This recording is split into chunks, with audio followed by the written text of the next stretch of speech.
Assalamualaikum warahmatullahi wabarakatuh. Perkenalkan, nama saya Alhodia. Saya dari Institut Agama Islam Negeri Bengkulu dari Fakultas Tarbiyah dan Tadris Prodi Bahasa Indonesia kelas 3B dengan nomor NIM 1911290042. Baiklah, di sini saya membuat video ini karena untuk memenuhi tugas UTS saya, yaitu teori belajar bahasa.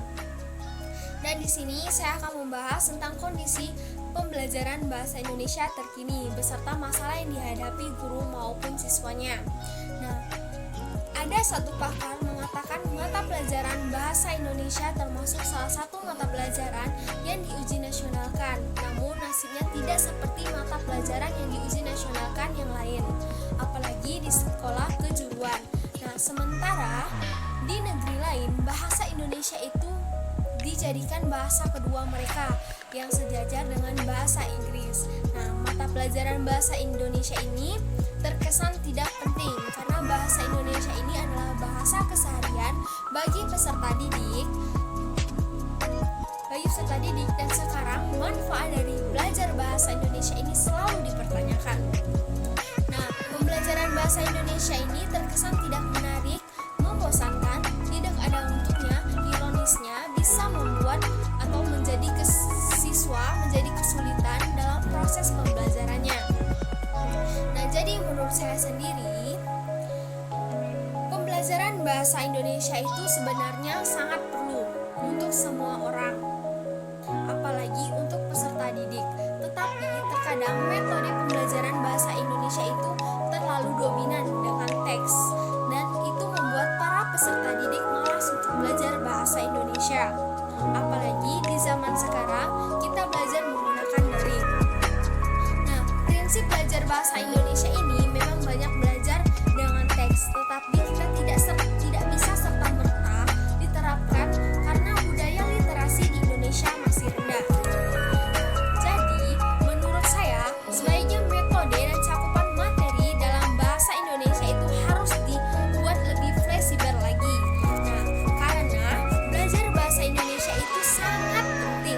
Belajar bahasa Indonesia itu bisa jadi tolak ukur untuk kita dalam kualitas berbahasa dan berkomunikasi. Jadi, kalaupun kita punya banyak ilmu, tapi kita tidak bisa membahasakan ilmu itu, dan akan menjadi sia-sia dan percuma. Apalagi belajar bahasa Indonesia ini sangat perlu bagi mahasiswa dalam menyusun karya ilmiah yang baik nantinya dan menyusun skripsi. Apalagi untuk mahasiswa yang mengambil jurusan bahasa Indonesia ini sangat perlu dan sangat penting untuk belajar bahasa Indonesia yang baik, karena ini merupakan salah satu metode untuk mengajar peserta didik nantinya. Nah, sedangkan masalah yang dihadapi guru maupun siswanya, menurut saya zaman itu akan berubah. Nah, jadi guru dituntut untuk bisa ikut perkembangan zaman.